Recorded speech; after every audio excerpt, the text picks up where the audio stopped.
Assalamu alaikum.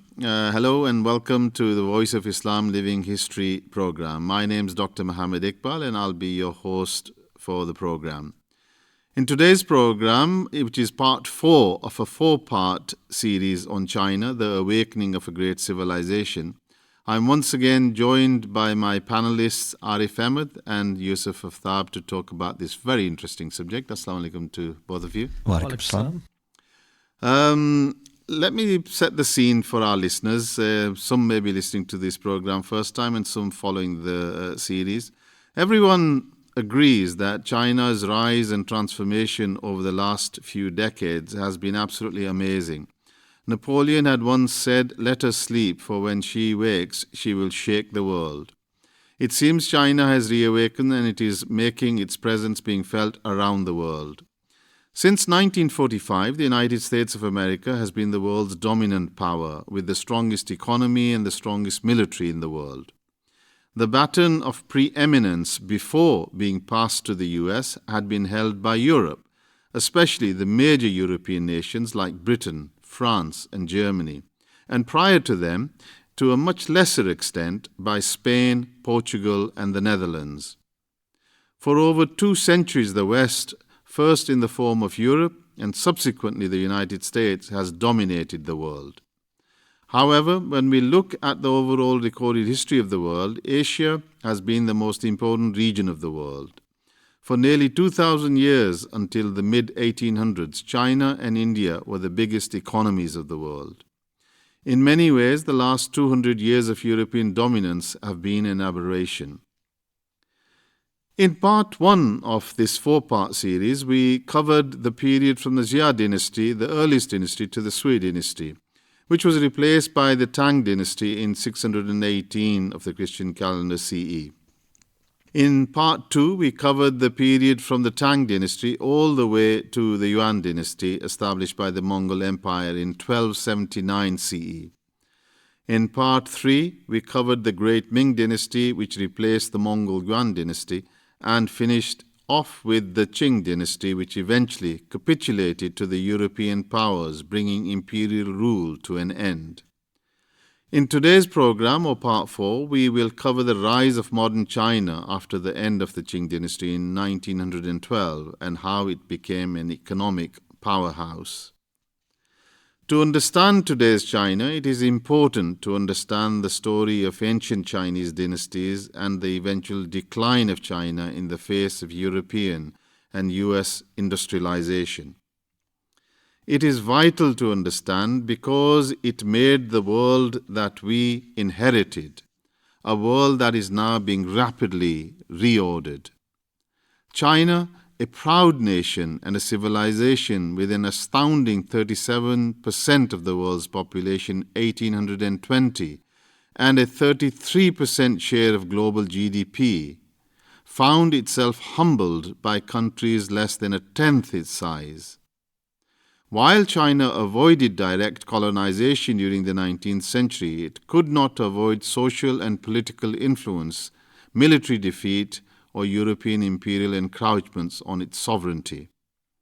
So Arif, tell us a little bit about the incursions by the Europeans, because that's where we finished part 3, and then we'll go on to the build-up of modern China. Yes, as you mentioned, so the incursions of the European imperialists in China, this put China into an economic tailspin, and it took more than a century for China to recover from this.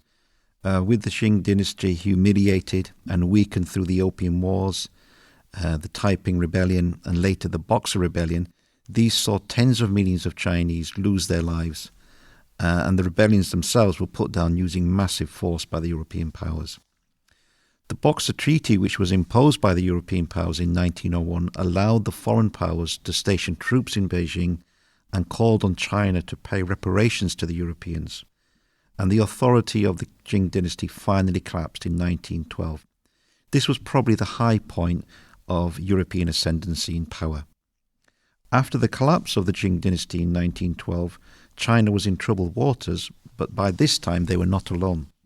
The European powers were also in trouble following the 2 disastrous world wars, and a new economic and military superpower was now beginning to emerge, and it would dwarf the power and glory of the European nations. And that power, of course, was the United States of America. As you mentioned previously, Dr. Iqbal, in 1820, China had accounted for 33% of world GDP. And at that time, the US was an insignificant entity, accounting for maybe just 1.8% compared to 5.2% and 3.9% for the UK and Germany, respectively. By 1914, China's GDP share had declined to about 9%, and the US had pulled ahead of the European powers with a GDP share of 18.9%, compared with 8.2% for the UK, 8.7% for Germany, and 26.2% for the whole of Western Europe. However, by 1950, which was America's economic high noon, its share of world GDP was 27.3% compared with 6.5% for the UK, 5% for Germany, and 26.2% for the whole of Western Europe, whilst China was trying to rebuild itself. So you see a massive changes over a relatively short period of time. And it's interesting, although nowadays everyone is talking about the impact of a resurgent China on the world, it is important to point out that in the period 1911 to 1949, China was a basket case economically, and the possibility of China dividing was very real. According to Professor Martin Jakes, the author of the best-selling book When China Rules the World, he writes, and I'll quote, "The Han-Chinese identity, bolstered by new forms of anti-Manchu expression from the late 19th century, was simply too strong and too exclusive, while provincial identities remained ill-informed and never acquired any nationalist aspirations. Moreover, forced to enter the Western-dominated modern nation-state system in the most adverse of circumstances, China was also to experience the binding effects of modern nationalism. The centuries-old sense of cultural identity and cohesion, born of unique kind of agrarian civilization, was reinforced by a profound feeling of grievance engendered by foreign occupation." So, whilst there were forces that were wanting to bring, prosperity and the great historical background of China, China could have easily collapsed as well. But Yusuf, take us through the 1912 period when China started looking for independence. Yeah, so what we see in 1912 is a gentleman called Sun Yat-sen. He was a Westernly educated, a Christian revolutionary, and he called for the Republic of China. And the aim of that was to rebuild China, to create some type of stabilization, reforms, and get the economy going. But that gave way to a lot of internal disorders, as you can imagine, and within a few years. So what you saw was a fragmented state of China, and its warlords sort of competed for territories and power. In 1927, the nationalist government launched attacks on a newly founded Chinese Communist Party, ignited a civil war. And within China, severely weakened, Japan invaded in 1931, brutally occupying parts of China. So this bitter Chinese civil war between the nationalists and the communists continued openly and clandestinely through the 14-year-long Japanese occupation of various parts of the country. So that was between 1931 and 1945. However, the two Chinese parties nominally formed a united front to oppose the Japanese in 1937. And during the Second Sino-Japanese War between 1937 and 1945, it became which then became part of the World War II. So following the defeat of Japan in the Second World War in 1945, the war between the nationalist government forces and the Chinese Communist Party resumed. And in 1949, the Communist forces under Mao Zedong defeated the national forces under Chiang Kai-shek and proclaimed the People's Republic of China, the PRC. The nationalist governments retreated to Taiwan, and of course they remain till this day at the moment. The key to the support enjoyed by the communist regime after 1949, and indeed even until this day, lies above all else in the fact that it restored the independence and unity of China. It was Mao's greatest single achievement. So the People's Republic of China has for now 7 decades been synonymous with China. The paramount leaders have been, as mentioned, the original leader Mao Zedong, 1949 to 1976, Hua Gaofeng, who briefly acted as a leader after Mao's death, during a transition period. And then, most important, Deng Xiaoping, 1978 to 1989, Jiang Zemin, 1989 to 2002, Hu Jintao, 2002 to 2012, and then the currently Xi Jinping. So you can see that there's been some very interesting leaders, and we're going to go through these different phases of China and the rise of modern China. So Arif, if you could take us through the Mao period, because that was the formative stage, really, that has taken China to where we are. Absolutely. So the communists under Mao Zedong's leadership, they were initially confronted with three interrelated tasks. The first was the return of the country's sovereignty. The second was the reunification of China. And the third was the reconstruction of the state after the restoration of a unitary government. However, before Mao and the Communist Party could turn their attention to these tasks, they had to deal with another major conflict that posed a danger to China's borders and sovereignty.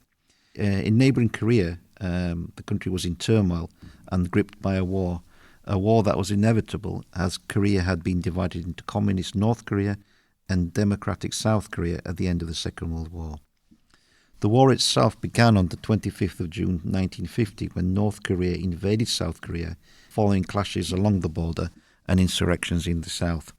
North Korea in this war was supported by China and the Soviet Union, and South Korea was supported by the United States and its allies, and these are the main supporters to this day. The fact that the economy of the People's Republic of China was already shattered, participation in the Korean War was very risky, as the enemy China faced was far, far stronger in terms of military equipment and logistical supply. However, most scholars agree that the reason for the Chinese intervention was mainly the security concern of a possible U.S. invasion of Chinese territory. After all, the Americans hated communists. In some of the fiercest fighting of the Korean War, thousands of communist Chinese troops launched massive counterattacks against the US and the Republic of Korea, troops driving the Allied forces before them and putting an end to any thoughts for a quick or conclusive US victory. When the counterattacks had been stemmed, US and the Republic of Korea forces had been driven from North Korea, and the war settled into a grinding and frustrating stalemate for the next 2.5 years. And of course, we still got that ongoing conflict present today. So just tell us a little bit about Mao's period and what he tried to do, Yusuf. Yeah, so what we see here is that, while the great majority of the Chinese population are Han Chinese, under Mao, the language of race was replaced by that of a class struggle, and Han nationalism and associate racism that had been encouraged by the nationalist government was firmly discouraged. So China was described as a unitary, multinational and multi-ethnic state.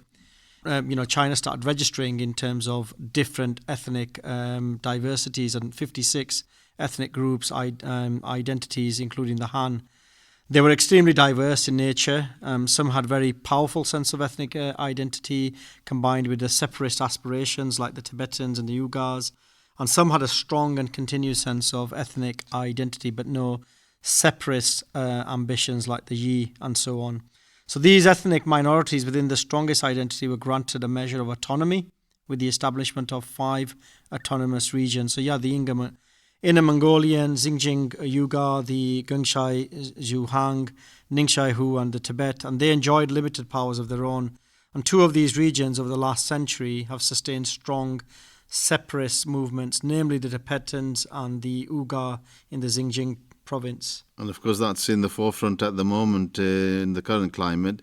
Arif, just take us through Mao's a great leap forward, because that was the program that he started to get grassroots socialism established in China. Absolutely. So after the end of the Korean War, Mao launched this program, the Great Leap Forward, and it was also known as the Second Five-Year Plan, and this started in 1958. As you mentioned, Dr. Iqbal, he called for grassroots socialism in order to accelerate his plans for turning China into a modern industrialized state. He saw grain and steel production as the key pillars of economic development, and he forecast that within 15 years of the start of the Great Leap, China's industrial output would surpass that of the UK. As part of the Great Leap Forward, Mao established the people's communes in the countryside and began the mass mobilization of the people into collectives. Many communities were assigned production of a single commodity, for example steel, and Mao also set ambitious target to increase agriculture production to twice that of 1957 levels. Unfortunately, many of the uneducated farmers, they were pulled from farming and harvesting and instead instructed to produce steel on a massive scale, partially relying on backyard furnaces to achieve the production targets set by local cadres. The steel production was of low quality and mostly useless, and the Great Leap also reduced harvest sizes and led to a decline in the production of most goods except substandard pig iron and steel.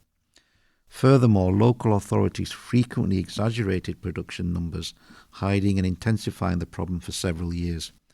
Food was in desperate shortage and production fell dramatically.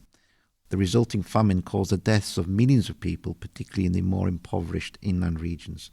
So as you can see, essentially the Great Leap Forward was an economic failure, and this failure reduced Mao's prestige within the party, such that by 1959 he resigned as the president of China, as China's head of state, and was succeeded by Liu Shaoqi, while Mao remained as a party chairman and the commander-in-chief.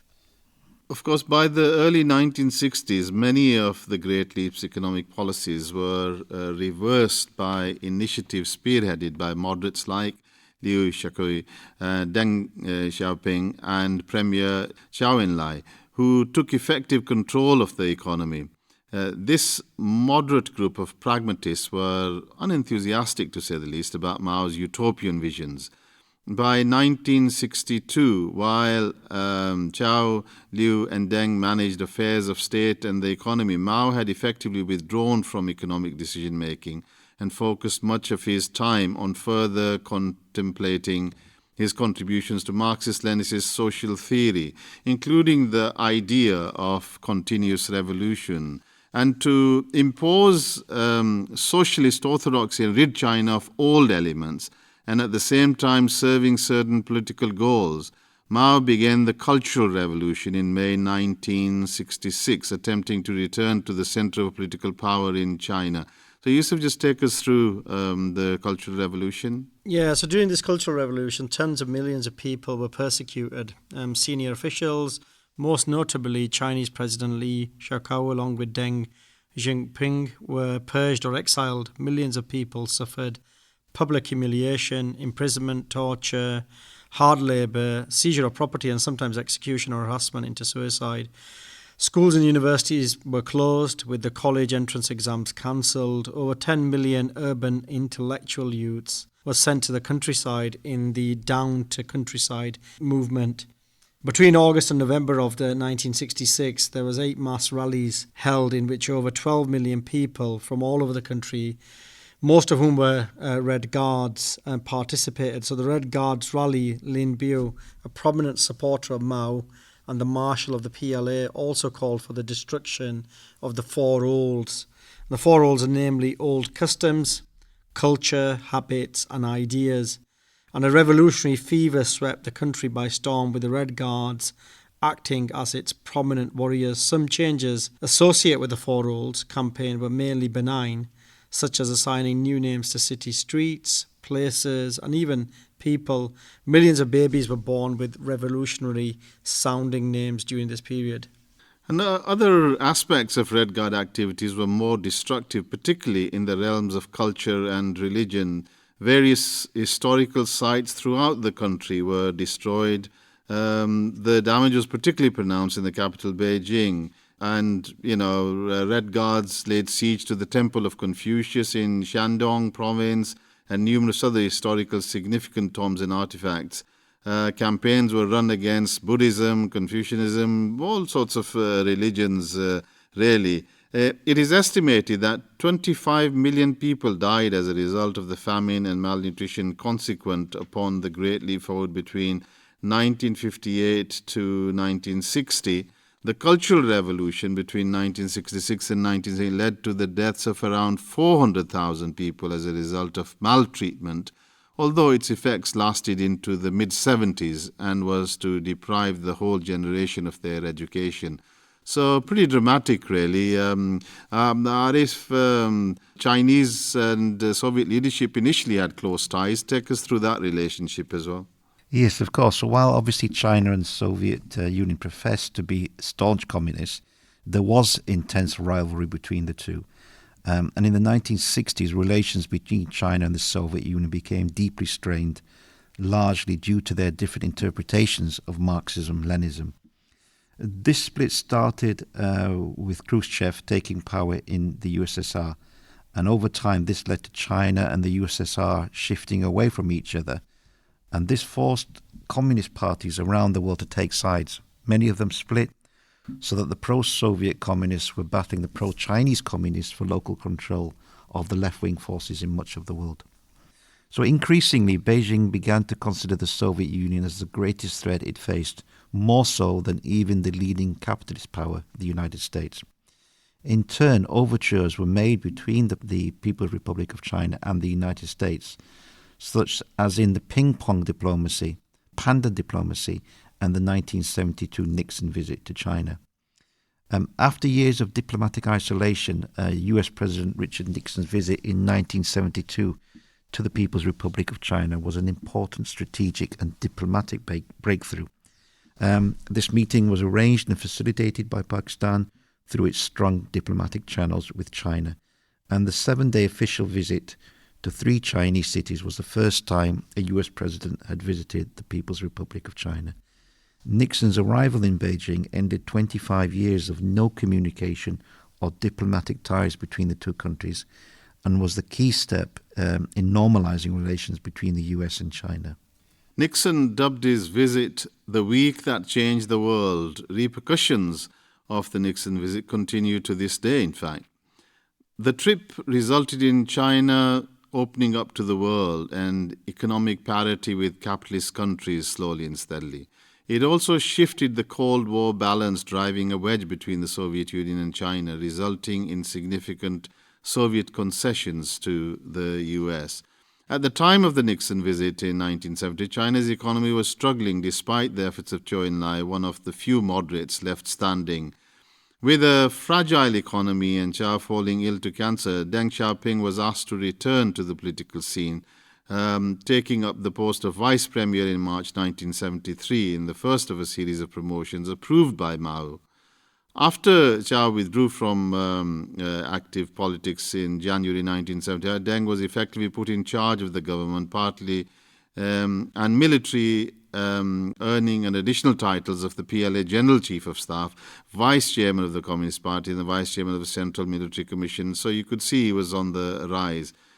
Just tell us a little bit more about the rehabilitation of Deng, because that was such an important phase in China's history. Yeah, so Deng's rehabilitation took the radical camp, who saw themselves as Mao's rightful political and ideological heirs, by surprise. Mao wanted to use Deng as a counterweight to the military faction in government to suppress any remaining influence of those formerly loyal to the former PLA Marshal Lin Biao. He had fallen out of favour with Mao and had died along with his family in a plane crash. Mao had also lost confidence in the ability of the Gang of Four, which included Mao's influential wife, Jing Qing, to manage the economy, and saw Deng as a competent and effective leader. Leaving the country in a grinding of poverty would do no favours to the positive legacy of the Cultural Revolution, which Mao worked hard to protect. Deng's return set the scene for a protracted factional struggle between the radical Gang of Four and the moderates led by Zhu and Deng. So on the 8th of January 1976, Zhao Enlai died of bladder cancer, and Deng Xiaoping delivered Zhao's official eulogy in a funeral attended by all of China's most senior leaders, with a notable absence of Mao himself, who had grown increasingly critical of Zhao. After Zhao's death, Mao selected neither a member of the Gang of Four nor Deng to become premier, instead choosing the relatively unknown Hu Yufeng. So on September 9th, 1976, Mao Zedong died. The nation descended into grief and mourning, with people weeping in the streets and public institutions closing for over a week. His successor, Hao Guofeng, chaired the funeral committee and delivered the memorial speech. Shortly before dying, Mao had allegedly written the message, "With you in charge, I'm at ease," to Hao. I think that was wishful thinking. Howe used this message to substantiate his position as a successor, but it didn't quite work out because he didn't really have the capabilities. And over time, it became increasingly clear to Howe that without Deng Xiaoping, it was difficult to continue daily affairs of state. So on October 10, Deng Xiaoping personally wrote a letter to Howe asking to be transferred back to state and party affairs, and party elders also called for Deng's return. With increased pressure from all sides, Premier Howe named Deng Vice Premier in July 1977 and later promoted him to various other positions, effectively catapulting Deng to China's second most powerful figure. Of course, we're going to cover that period, but let's finish off with Mao's legacy. Arif, if you could just take us through that, and probably we'll finish for part one here. So just take us through his legacy. Yes, of course. So under Mao's leadership, China's unity and sovereignty were assured for the first time in a century. And there was development of infrastructure, industry, healthcare, education, with a raised standard of living for the average Chinese. In 1949, only 20% of the population could read, whereby 30 years later that percentage was up to 65.5%. Supporters of Mao also claim that the campaigns such as the Great Leap Forward and the Cultural Revolution were essential in jump-starting China's development and in purifying its culture. Others claim that though the consequences of both these campaigns were economically and humanly disastrous, they left behind a clean slate on which later economic progress could be built. And supporters often doubt statistics or accounts given for death tolls or other damages incurred by Mao's campaigns, attributing the high death toll to natural disasters, famine, or other consequences of political chaos during the reign of Chiang Kai-shek. Commenting on Mao's legacy, Professor Martin Jakes, the author of When China Rules the World, writes, "Notwithstanding his colossal abuse of power, which resulted in the deaths of millions, as the architect of the revolution and the founder of an independent and unified China, he played the central role in sustaining the popularity and legitimacy of the new regime. And he remains, even today, a venerated figure in the eyes of many Chinese, even more than Deng Xiaoping, who presided over the reform period from 1978. This is probably a good point to stop now for the first segment of this part 4 in the final series on China. Before I finish, just a reminder, do give us your feedback at our Twitter. Hashtag is @VILivingHistory. And please do visit the website www.voiceofislam.co.uk and listen to many of our other programs from Living History. We'll be back with you shortly. Assalamu alaikum. Assalamu alaikum and welcome back to the second segment of this final part 4 of the China series. So we covered Mao's legacy in the last bit of the first segment, and despite Mao's vision and at times utopian vision for China, and criticisms by certain other people about what Mao did and achieved, China actually achieved an impressive annual growth rate of 4.4% between 1950 and 1980, more than quadrupling the country's GDP and more than doubling its per capita GDP. This compared favorably with, say, another major nation like India, which only managed to increase its GDP by less than 3 times during the same period, and its per capita GDP by around 50%. So, it's quite significant achievement. Yusuf, just to tell us a little bit more. Yeah, so what we find is, in contrast to this period of China's humiliation from 1820 onwards, it produced some dreadful economic statistics. So I'll just put some before you. The per capita GDP of China in 1820 was $600, and in 1850 it was still 600, and then by the 1870 it had fallen to 530. In 1890 it further dropped to 540, and by 1950 it had still fallen to a mere $439. So that's just over 73% of its 1820 level. So these figures reveal the disastrous performance of the Chinese economy over a period of 120 years, with foreign intervention and occupation being the single most important reason. By 1920, Jacques Gernert, the author of A History of the Chinese Civilization, writes, the whole Chinese economy was dependent on the big foreign banks in Shanghai, Hong Kong, Qingdao and Wuhan, and on powerful foreign companies. The customs of administration of the salt tax and the postal service were run by foreigners who kept all of the profits. Western and Japanese warships and merchant shipping were everywhere in the ports, on the coast and on the Yangtze River network. Apart from a few Chinese firms, the whole modern sector of industry, so things like your cloth mills and tobacco factories, railway, etc., was under the control of foreign companies. The strategies adopted by the communists during the Mao era also enabled China to avoid some of the problems that plagued many Asian, African and Latin American countries, such as widespread poverty in rural areas, huge disparities of wealth between the rich and the poor, major discrepancies in the opportunities for men, women, largely shanty towns of unemployed urban dwellers, and poor educational and health provisions. So the price paid for these advances in terms of the absence or loss of personal freedoms and the death and destruction which resulted from some of Mao's policies was great, but they undoubtedly helped to sustain popular support for the government. As Professor Jakes has pointed out many times, the key thing is Mao and the Communist Party provided unity and independence and a degree of pride for the Chinese nation. And at the time of Mao's death in 1976, who would have predicted that China stood on the eve of a most remarkable period of economic growth that would entirely transform the face and fortunes of the country? Absolutely nobody, I think. It was unpredictable and unpredicted. In fact, most analysts were talking of a period of chaos and division in China and further misery. So this brings us now to the period of Deng Xiaoping, the modernizer for China and really the chap who brought about economic prosperity. Take us through this interesting leader. Absolutely. So Deng Xiaoping ruled between 1977 and 1989. And shortly after Mao's death in 1976, Deng Xiaoping had initiated social market reforms in 1978. This was beginning the radical change in Mao's ideology in the People's Republic of China.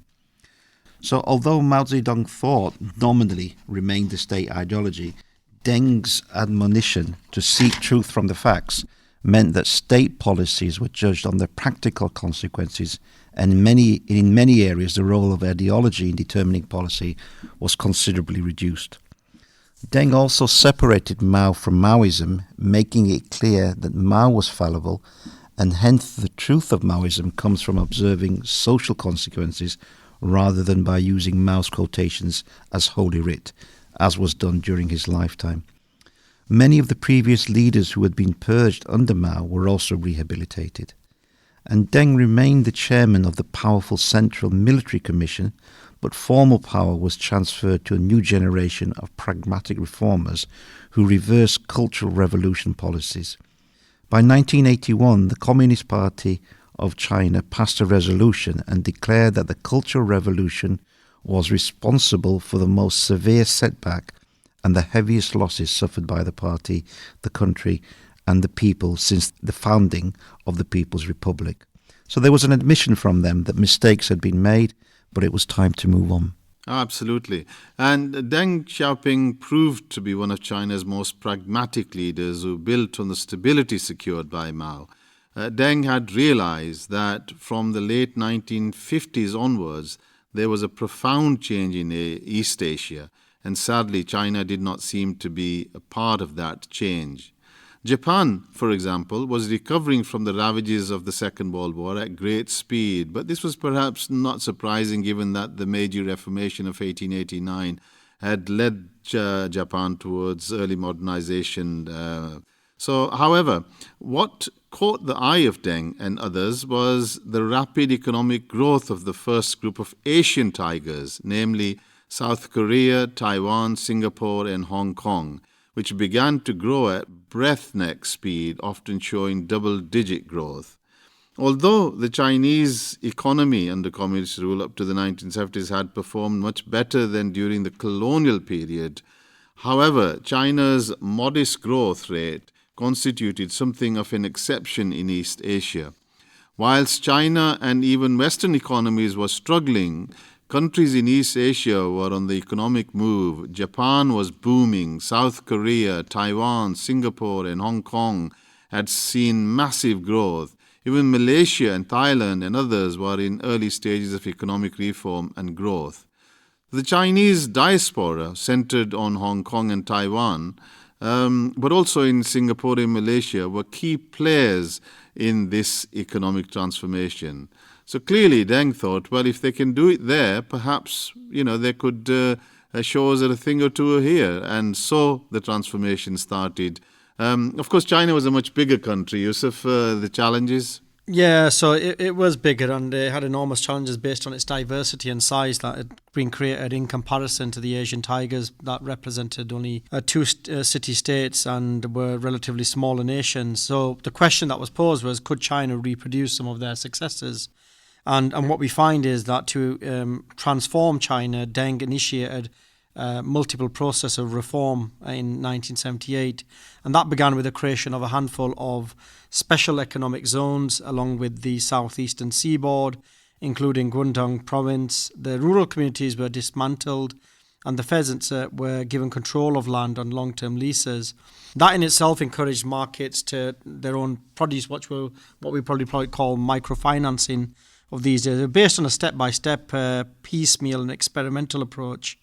If a reform worked, it was extended to new areas. If it failed, it was abandoned.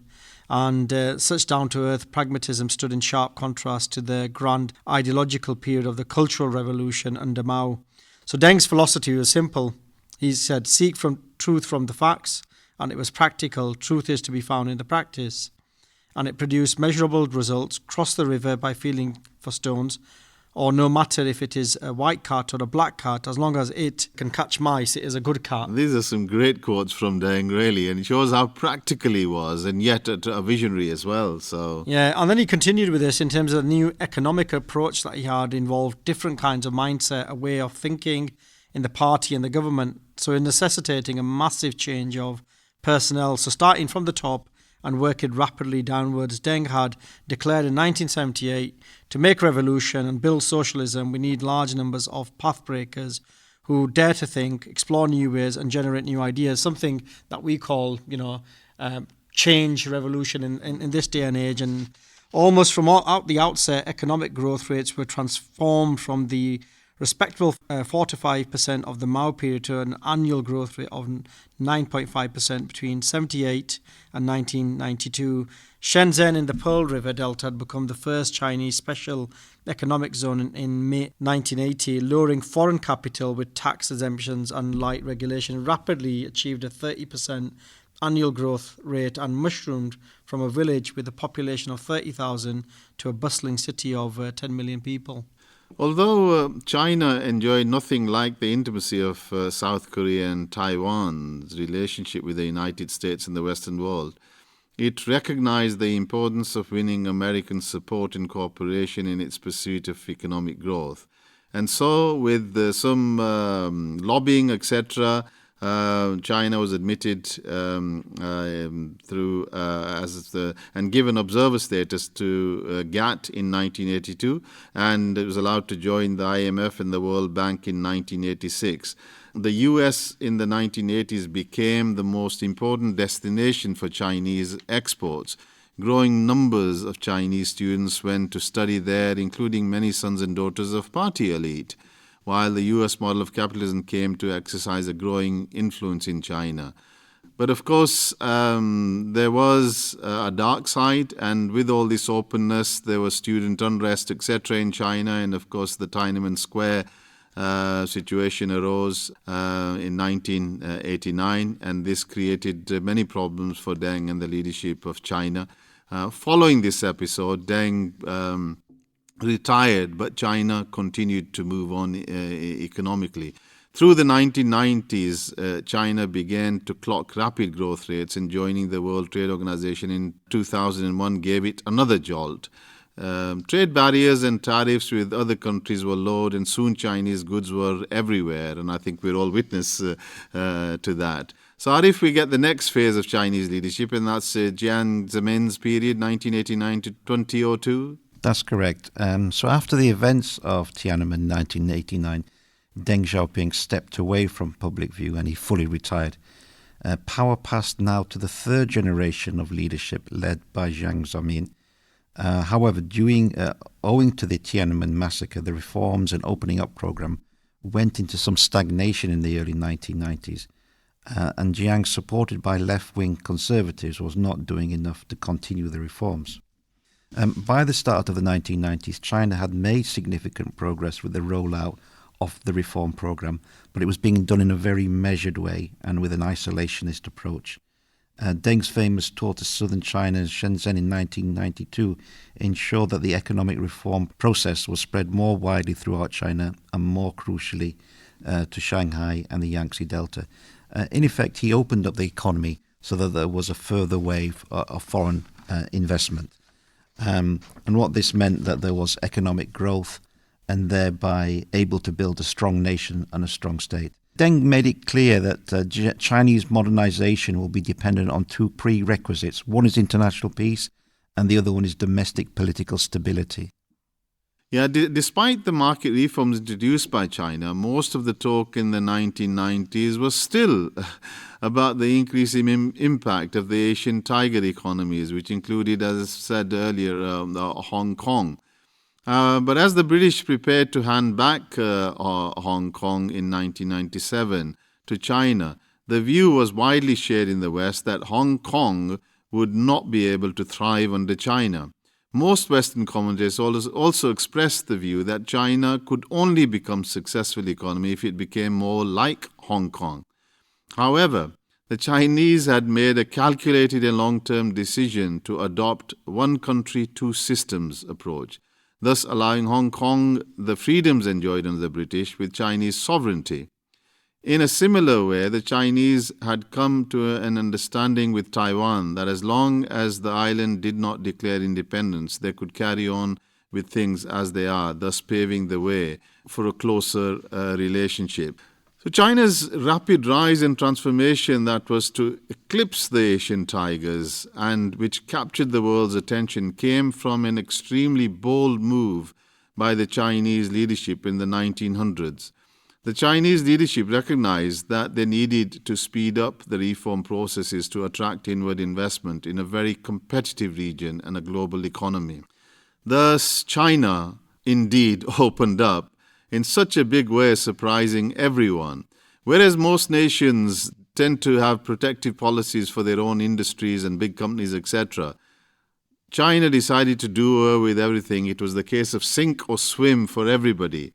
But what that did was it opened China up to all the major global corporations, which interestingly just flooded into China. And this was a big risk at that stage for China, which many people don't recognize.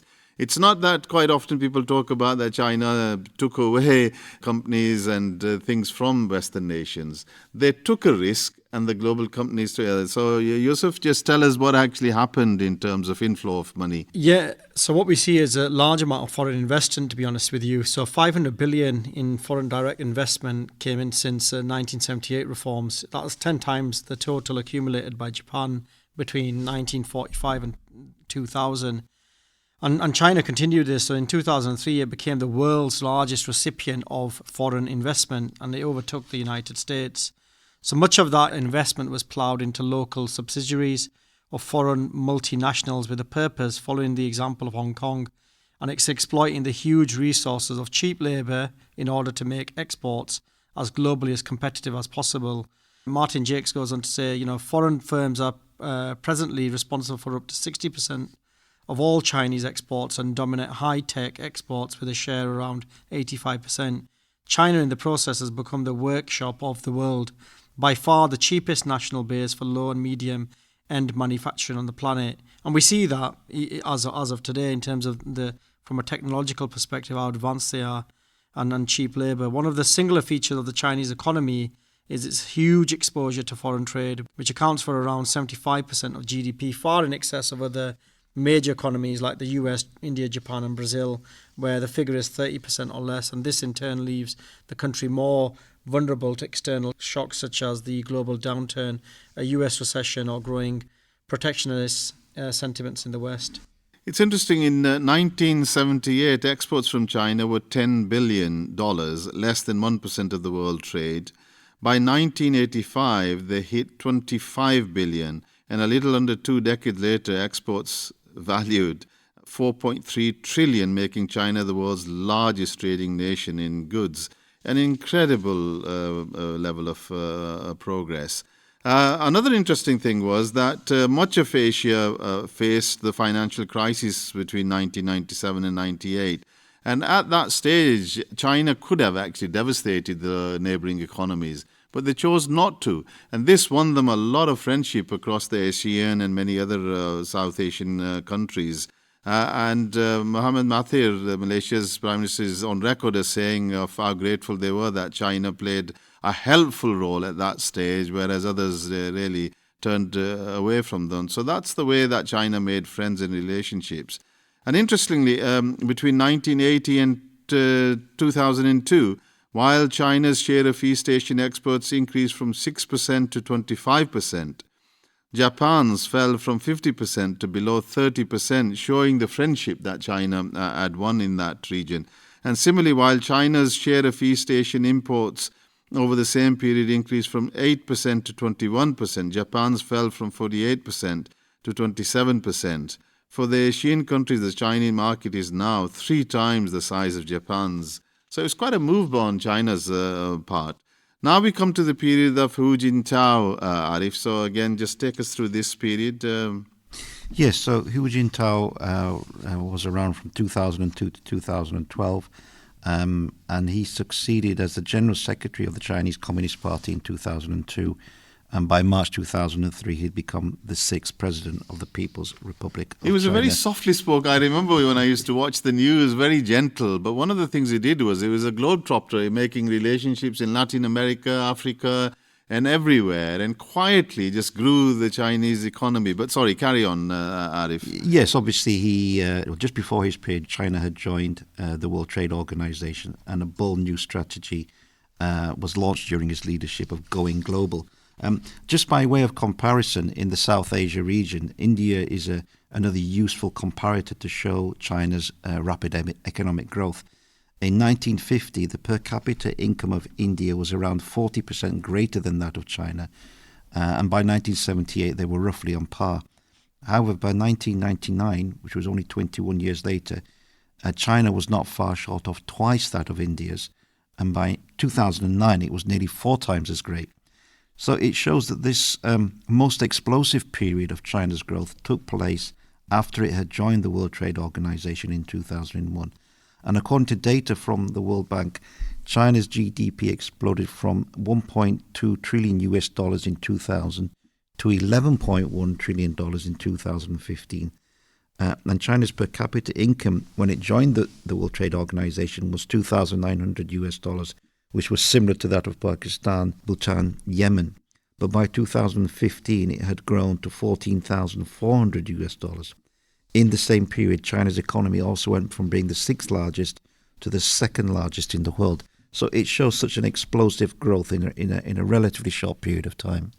And then we move on to the period of Xi Jinping, the present leader who came to power in 2012.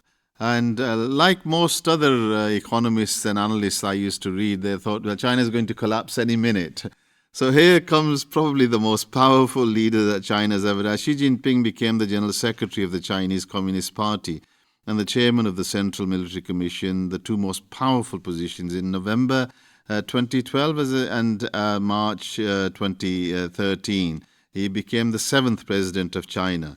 And one of the most interesting initiatives he launched was in 2013, the ambitious Belt and Road Initiative known as BRI, a global infrastructure development strategy. It is considered a centerpiece of President Xi Jinping's foreign policy, who originally announced the strategy as the Silk Road Economic Belt during an official visit to Kazakhstan in September 2013. And in May of 2017, 68 countries representing 2/3 of the world's population and half of its GDP gathered in Beijing for the first Belt and Road Initiative Summit. This gathering of Asian, European, and African leaders symbolized the launch of the largest coordinated infrastructure investment plan in human history. Collectively, the assembled governments pledged to spend trillions of dollars in the coming decade to connect the world's largest population centers in a constellation of commerce and cultural exchange, a new Silk Road area. This is an amazing area, and they've built on that since then. Yusuf, just tell us a little bit more. Yeah, so what we see in November 2020 is that China succeeded in getting 15 Asian countries comprising 30% of the global GDP to sign the Regional Comprehensive Economic Partnership known as the RCEP, creating the free trade zone among the signatories. So according to Rand Corporation, this agreement has created the world's largest trading bloc, and it came about without the participation of either the US or Europe. The RCEP agreement attempts to provide gains to trading within the regional partnership through reductions of trade and investment barriers and increased incentives for economic integration. So few people in the West, especially in the United States, are aware that the world has changed in many ways since the heyday of American power in the 50s. Based on the PPP, which is called the Purchasing Power Parity, in the 1950s, the US had 27.3% of the world's GDP, whilst China, as we mentioned before, only had 4.5%. At the end of the Cold War in 1990, a triumphant America had 20.6% and China had 3.86%. However, as of 2018, the US has 15% and China has 18.6%. A few decades ago, no one could have dreamed of this. It's an absolutely amazing transformation, Arif, isn't it? And tell us, because you've got some reports from the World Bank and Goldman Sachs and various others as well, which highlight China's progress. Yes, absolutely. Just following on from those statistics, in 2011, America's GDP was roughly twice as big as China's, a huge change compared to 2000 when it was 8 times bigger. The speed with which China has been catching the United States is quite remarkable. In the face of such an economic juggernaut, there is little that the United States can do to prevent China's rise to a position of economic dominance. In 2007, Goldman Sachs made some projections based on economic trends and predicted that the Chinese economy would overtake the US economy in size by 2027 and that by 2050, the Chinese economy would be twice the size of the US economy. However, in 2010, BNP Paribas made a bolder prediction that the Chinese economy would overtake the US economy by 2020. The Economist, writing in 2011, brought this figure to 2018. Now, I think as we stand, the Chinese economy is not quite as big as the US economy, but I think within the next 5 or 6 years it's predicted that it will be. Yeah, lots of different measures used to show where they stand at the moment. But at the end of the Second World War and the beginning of the Cold War with the Soviet Union, the US took the lead in building the world's multilateral architecture, leaving aside the economies, that is, which included the Bretton Woods system, the Marshall Plan, and NATO. Here, Kishore Mahbubani, who's a very influential diplomat from Singapore, served in many countries, and knows that area inside out and the global economy as well. He wrote a book called Has China Won? And I'll read a quote from there as we approach the end of this program.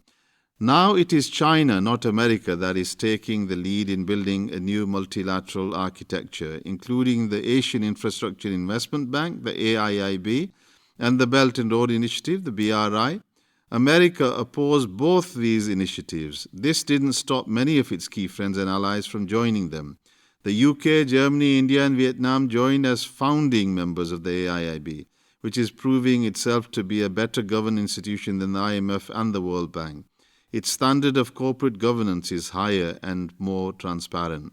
So not only is China challenging the US and much of the Western world economically, in many of the other developments, it's taking a leading role. And certainly we've seen, even in the COVID situation, they've been very open with the developing world, in particular in Africa and Latin American countries, etc.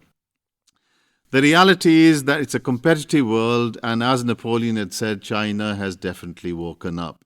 It's up to the great nations of the world to sit down together and talk sensibly and work for the whole of humanity together. I think this has been a very interesting journey for us to understand Chinese culture, the Chinese civilization. I hope the listeners have enjoyed it as well. I want to thank Arif and Yusuf as well for their contributions. So hope listeners will also give us their feedback on all 4 parts of this series as well as our other programs. Our Twitter hashtag is @VILivingHistory, so you can feedback there, and you can go to the website www.voiceofislam.co.uk, and under programs listen to all the other history programs, including these 4 as well. So until next time, it's goodbye from all 3 of us. Assalamu alaikum.